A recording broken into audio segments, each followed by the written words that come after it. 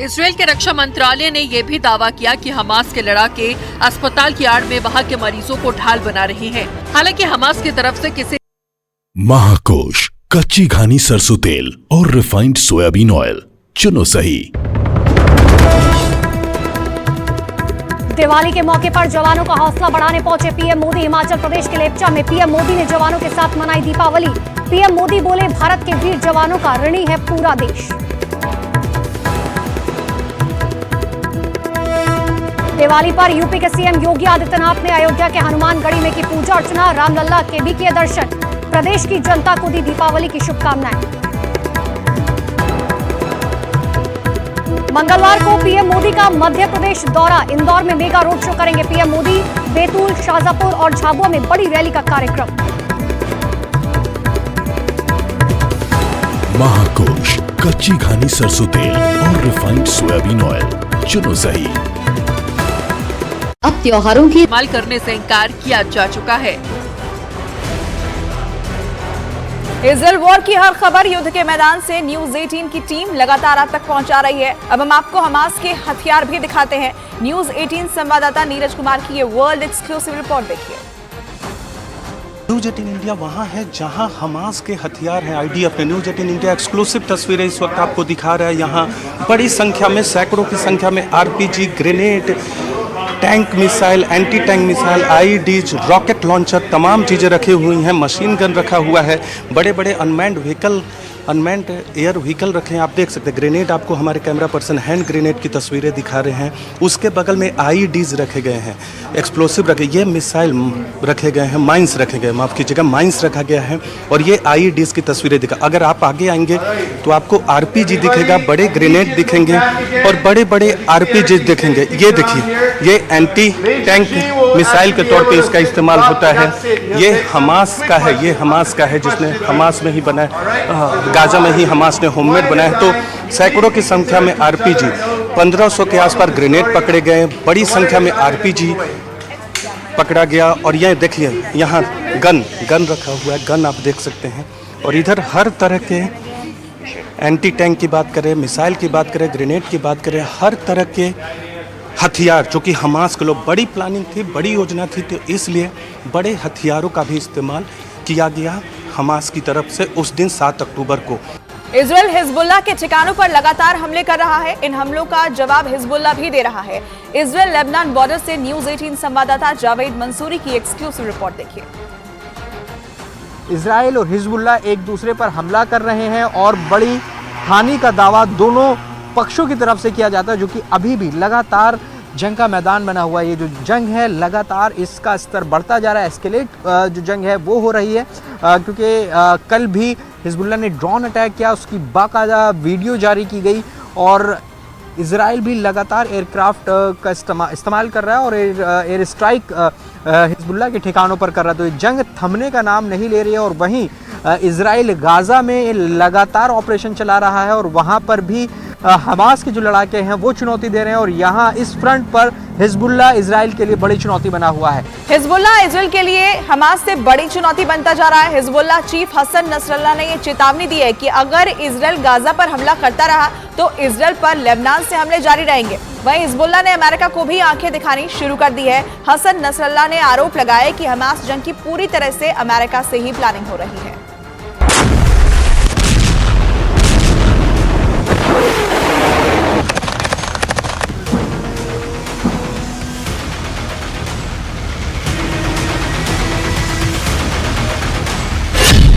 Hezbollah का नया war plan. Lebanon की सीमा पर फाइटर जेट गरजने लगे।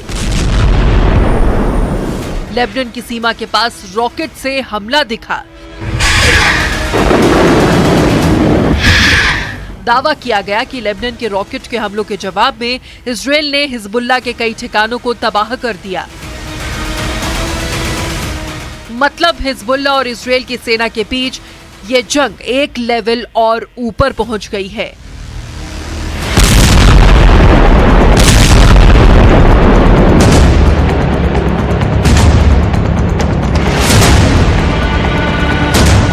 इजराइल के प्रधानमंत्री नेतन्याहू साफ कह चुके हैं कि वो हमास से जंग के साथ ही कई मोर्चे पर युद्ध लड़ने के लिए तैयार हैं।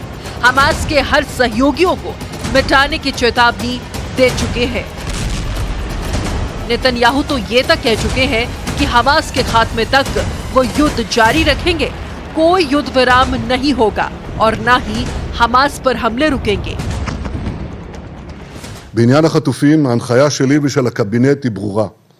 לא תהיה הפסקת אש בלי החזרת חטופינו. यही वजह है कि इजराइल की सेना दो मोर्चों पर युद्ध कर रही है। एक तरफ गाजा में तबाही मचा रही है तो दूसरी तरफ लेबनान बॉर्डर पर हिजबुल्लाह के ठिकानों को तबाह कर रही है। लेकिन युद्ध की सिर्फ एक तस्वीर है, क्योंकि हिजबुल्लाह प्रमुख हसन नसरल्लाह इजराइल को वो खतरनाक चेतावनी दे चुके हैं। हिजबुल्लाह चीफ ने क्या कहा है ये भी आपको बताएंगे, लेकिन जिस तेवर के साथ हसन नसरल्लाह ने इजराइल के साथ अमेरिका को आंखें दिखाई हैं, वो इजराइल के लिए हमास से भी बड़ी चुनौती बन गया है। इजराइल का नया संकट बना हिजबुल्लाह। अभी तक हिजबुल्लाह इजराइल के सैन्य ठिकानों को टारगेट कर रहा है और वो इन हमलों के लिए रूस में बने रॉकेट का इस्तेमाल कर रहा है। हालांकि इजराइल भी हिजबुल्लाह के हमलों का जवाब दे रहा है। दावा है कि इजराइल के हमलों में हिजबुल्लाह के 60 से ज्यादा लड़ाके मारे जा चुके हैं। इजराइल के सैन्य ठिकानों पर हिजबुल्लाह के लड़ाके इस कदर हमला कर रहे हैं कि जवाबी कार्रवाई में इजराइल को अपने फाइटर जेट्स का इस्तेमाल करना पड़ रहा है।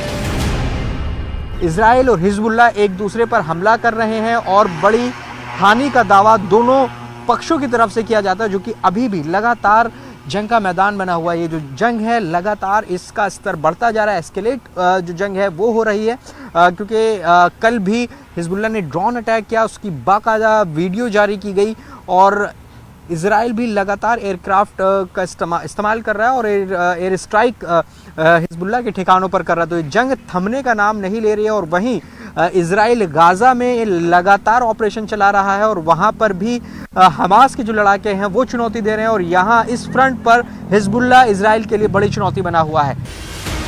लेकिन हिजबुल्लाह चीफ हसन नसरुल्लाह अपने दूसरे संबोधन में इजराइल को साफ चेतावनी दे चुके हैं। अगर इजराइल गाजा को निशाना बनाता है तो वो दक्षिणी लेबनान से हमले जारी रखेंगे। ना वो बाली दिवाली सौगातों की लागी झड़ी, रेवड़ी वाले सोच रहे ये जनता न कर डाले खटिया खड़ी, सोन पापड़ी ले ले।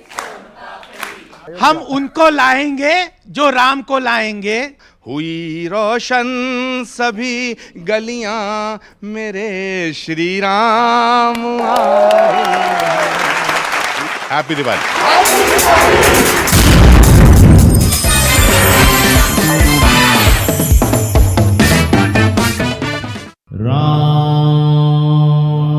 पहली बार टीवी पर देखिए राजा रामचंद्र रूप, श्री राम जय राम, जहां लगता था राम राजा का दरबार, श्री राम का सिंहासन और अयोध्या की वो जगह जहां त्रेता युग में उतरा था पुष्पक विमान। श्री राम जय राम।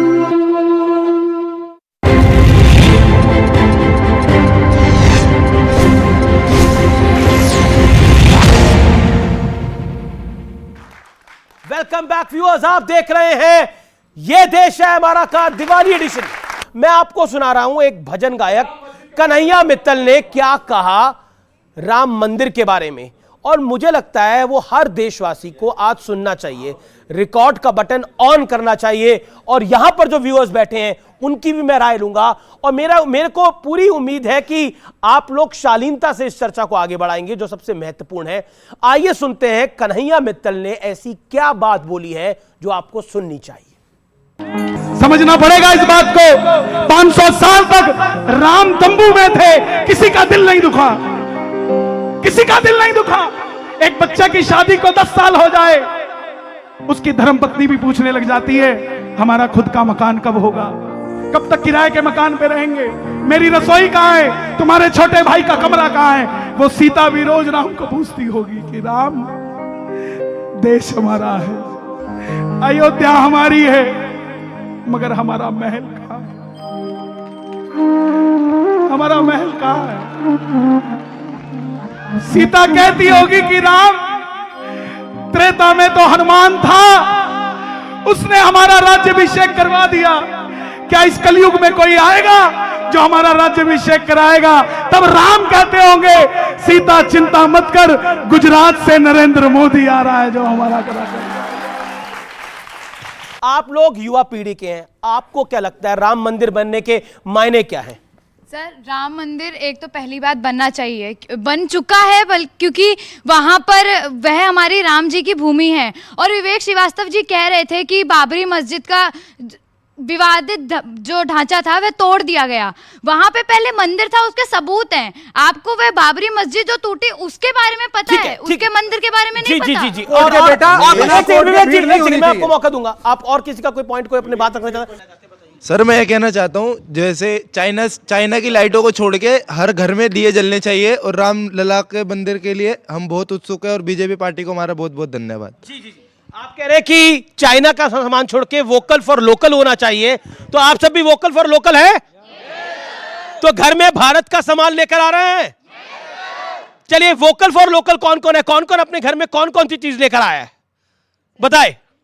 सर, हम इस बार जो स्पार्कल लाइटनिंग्स होती है, इस बार हमने कुछ भी वैसा नहीं चला। इस बार हमने सिर्फ दीपक लाए हैं, जैसा कि श्री नरेंद्र मोदी ने कहा था 21 लाख दीपक, तो हमने भी सोचा एटलीस्ट 21 दीपक तो हम अपने घर में जरूर जलाएं। दीपक लेकर आए हैं। और कोई अलग सी चीज लेकर आया हो तो बताए, वोकल फॉर लोकल के लिए बताइए। वोकल फॉर लोकल की बात करें तो हमने बंधनवार अपने घर में खुद अपने हाथों से बनाए हैं, और सजावट का जितना भी सामान है, रंगोली के लिए हम लोगों ने कलर्स की जगह फूलों का इस्तेमाल करने का सोचा है।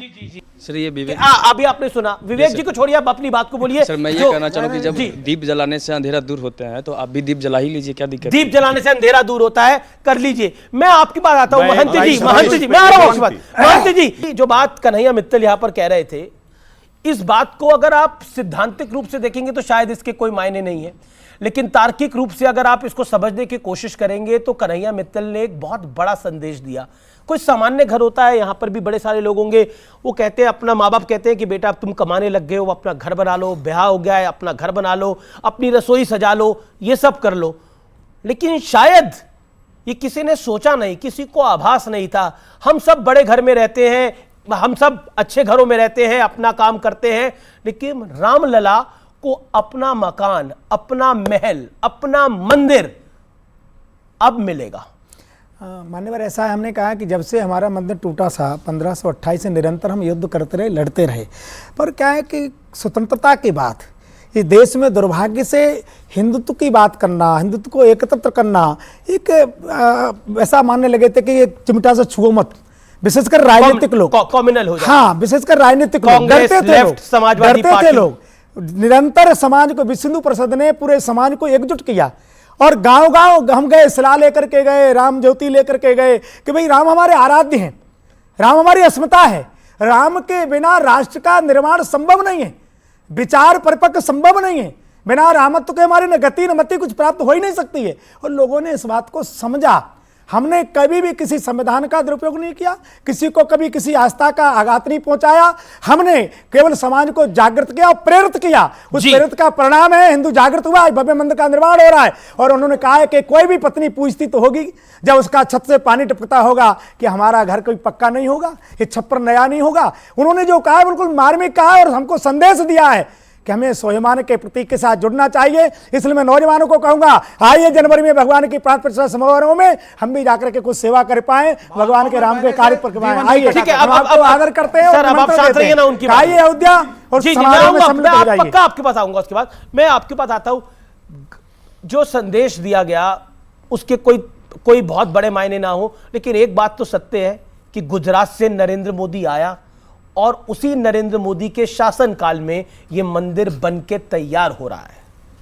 भाई साहब, जब 9 नवंबर 2019 को सुप्रीम कोर्ट ने जब फैसला सुनाया, उसके कुछ तथ्य मैं आपके सामने रखना चाहता हूं। ये सुप्रीम कोर्ट के जजमेंट में मौजूद है, आज भी पब्लिक डोमेन में है, कोई भी देख सकता है। सबसे पहली बात जो सुप्रीम कोर्ट ने कही, वो कही कि हमें ऐसा कोई सबूत नहीं मिला कि मंदिर तोड़कर मस्जिद बनी हो, नंबर 1। दूसरी बात सुप्रीम कोर्ट ने कही कि 1949 में जो मूर्तियां रखी गई वो गलत तरीके से रखी गई। तीसरी बात सुप्रीम कोर्ट ने कही कि 1992 में जो बाबरी मस्जिद टूटी वो इल्लीगल तरीके से, इल्लीगल शब्द है, इल्लीगल तरीके से तोड़ी गई। और चौथी बात सुप्रीम कोर्ट ने यह कही कि जो लोग इस मस्जिद को तोड़ने में, इस ढांचे को तोड़ने में शरीक थे, उनके खिलाफ कार्रवाई होनी चाहिए। ये 4 मुख्य बिंदु कोर्ट ने कहा। सुनिए सर, सुनिए, धैर्य रखिए। कोर्ट के पास एक विशेष अधिकार होता है 142। कोर्ट ने कहा कि मेरा ये विशेष अधिकार है 142, इसलिए मैं ये जमीन रामलला को देता हूं। अब सुन लीजिए दूसरी बात, नरेंद्र मोदी आए लेकिन राम जी के खड़ाओं पर पैर रखकर आए और सरकार बनी। और आज भी देखा ना लाचारी आपने, जब देखा 5 राज्य निकल रहे हैं तो राम जी का ही नाम लिया। लाचारी नहीं, विचार है, राम जी का ही नाम लिया। ये लाचारी है, ये मजबूरी है। और 5 राज्यों के बाद मैं दावे के साथ कानून ऐसे ही कह देगा 2024 में बत्ती, आज भी अयोध्या में आओ, साथ रखे वहां पर बत्ती अभी जाके देख लो। नहीं, राम जी ने सरकार बनवाई, नरेंद्र मोदी राम जी की खड़ाओं पे पैर रख के आए हैं। सुनिए, ऐसा कोई बना नहीं है जो राम जी की खड़ाओं पे पैर रख सके। पहली बात। दूसरी बात, नरेंद्र मोदी राम का सहारा ले सकते, आप ये बोल सकते थे राम जी की खड़ाओ आराध्य है यहाँ के करोड़ों हिंदुओं के लिए, करोड़ों सनातनियों के लिए। देखिए, पहली बात मजाक की बात नहीं है, घुमा दिया, मजाक की बात नहीं है। इतना तो डिफेंस ये भी नहीं करते जितना आप, क्योंकि ये किसी के धर्म की बात है। इतना तो ये भी नहीं करते जितना आप करते हो। कमाल है, हिंदू धर्म की बात है। बिल्कुल कमाल हो गया। इतना तो सुधांशु भी नहीं बोलते बीजेपी जितना आप बोल जाते हो। हद हो गई भाई। अब हद मैं बताता हूं, इन्होंने जहां झूठ बोला, सुप्रीम कोर्ट ने ये कहा, मैंने झूठ बोला? बात तो पूरी होने दीजिए, उसके बाद आपको गलत। अब आपके बीच में वो नहीं बोले, मैं सुप्रीम कोर्ट मैंने झूठ बोला। सुप्रीम कोर्ट ने ये लिखा कि कोई आर्कियोलॉजिकल एविडेंस नहीं मिला है, पुरातात्विक साक्ष्य। मैंने क्या कहा? आपने कहा कोई सबूत नहीं मिला, उन्होंने कहा आर्कियोलॉजिकल, और आप बोल रहे थे मैंने इसमें मैं बता रहा हूं, फर्क समझाइए ना, फर्क बताता हूं। फर्क समझाइए क्या है? होता है कि खुदाई में नीचे कुछ दिखे। आज मैं आपसे कहता हूं 6 दिसंबर 92 से पहले वहां पे कोई ढांचा था, इसका कोई पुरातात्विक सबूत आज नहीं है। सिर्फ डॉक्यूमेंट्री एविडेंस है, सिर्फ लिटरेरी एविडेंस है, आर्कियोलॉजिकल एविडेंस नहीं है। इसलिए जब अगर आप ये बात कहते हैं तो सुप्रीम कोर्ट ने यह कहा कि 500 साल पहले की बात आर्कियोलॉजिकल एविडेंस नहीं हो सकता। बताइए, झूठ ये बोल रहे हैं, 10 साल से झूठ बोलते आ रहे हैं। क्या तरीका और झूठ में लोगों को अब मैं आपका झूठ एक के बाद एक बेनकाब करता हूं। फरवरी 86 में ताला खोला कोर्ट ने और कहा कि यह राम मंदिर है। 9 नवंबर 1989 को जब पहला शिलान्यास हुआ, कोर्ट की परमिशन से हुआ। 6 दिसंबर 1992 को ढांचा गिरने के बाद वहां अस्थायी मंदिर की अनुमति सुप्रीम कोर्ट ने दी। 2019 सितंबर की बात करी है, and you are again diverting the debate. अरे भाई, आप बेवकूफी की झूठी बात कर रहे हैं। अच्छा ये बताइए, 2019 का जजमेंट किसके बेस पे हुआ? 2019 का जजमेंट किसके बेस पे हुआ? पूरी क्रोनोलॉजी बता रहा हूं। ये इतना बचकाना और बेहुदा बयान है कि जब मामला हाई कोर्ट में जाता है तो सेशन कोर्ट की प्रोसीडिंग के साथ जाता है, सुप्रीम कोर्ट में जाता है तो हाई कोर्ट की प्रोसीडिंग के साथ जाता है। ऐसा नहीं कि हवा में एकदम से सुप्रीम कोर्ट बोल देता है। इसलिए मैं आपको लगातार कोर्ट के जजमेंट कोट कर रहा था। 2019 का भी जजमेंट कैसे हुआ? जब 2010 का जजमेंट इस आधार पे आया हाई कोर्ट का कि 2003 में वहां खुदाई करवाई गई, एक सबूत निकला, उसके आधार के ऊपर सुप्रीम कोर्ट ने कहा जजमेंट है क्या? ये बोलो, आधार मत बोलो, जजमेंट क्या है? 140 क्या जजमेंट? बोलो क्या है? एक सेकंड बस हो गया। ये कोई चीज नहीं बोलेंगे, बस ये जजमेंट है। बिल्कुल सही, बिल्कुल बिल्कुल बिल्कुल सही। नमस्कार कर लो भाई साहब, सब आप बिल्कुल सही है, बिल्कुल सही, क्या बोल रहे हैं? बिल्कुल सही, बिल्कुल सही, बिल्कुल सही। नहीं आपने इनको प्रणाम करा, अच्छी बात है।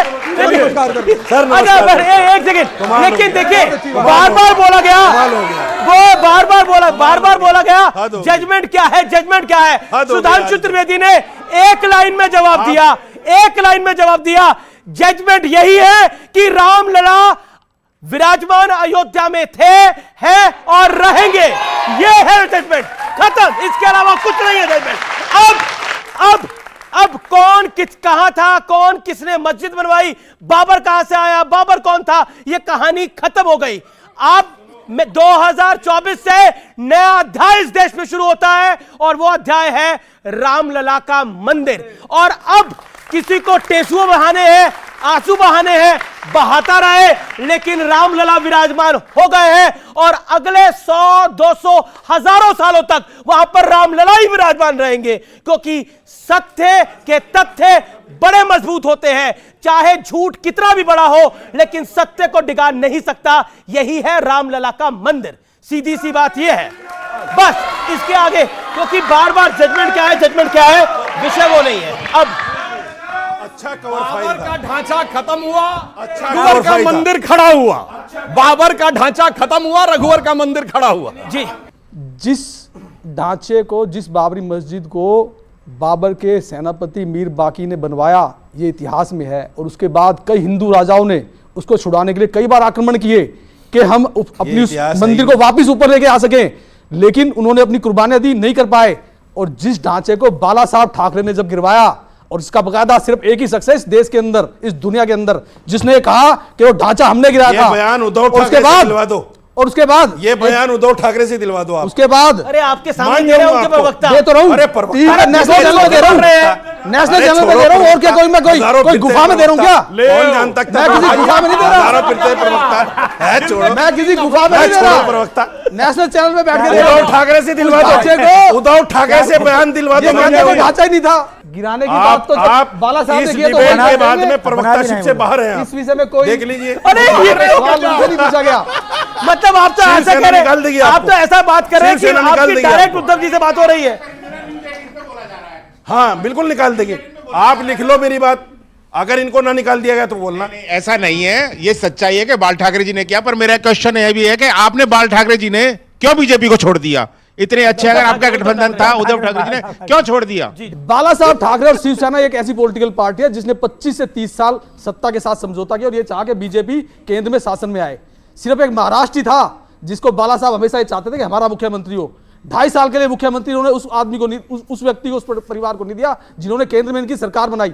2.5 साल के लिए मुख्यमंत्री देना इनके लिए ठीक ऐसे था जैसे पांडवों को 5 गांव देना। मैं आज इनसे सिर्फ एक ही बात कहना चाहता हूं कि कहना बहुत कुछ चाहता हूं, मगर मैं संजय जी लौटाओ। एक गाने के मजमून को सिरोसारी में कह रहा हूं। एक गाने के मजमून को इसे कहते हैं लाचारी। एक गाने के मजमून को सिरोसारी में कह रहा हूं। क्या कह रहे हैं आप? एक गाने के मजमून को सिरोसारी के अंदाज में कह रहा हूं। क्या गाना कह रहे हैं? आप लौट चले, ये गाना गा रहे हैं, आप लौट चले।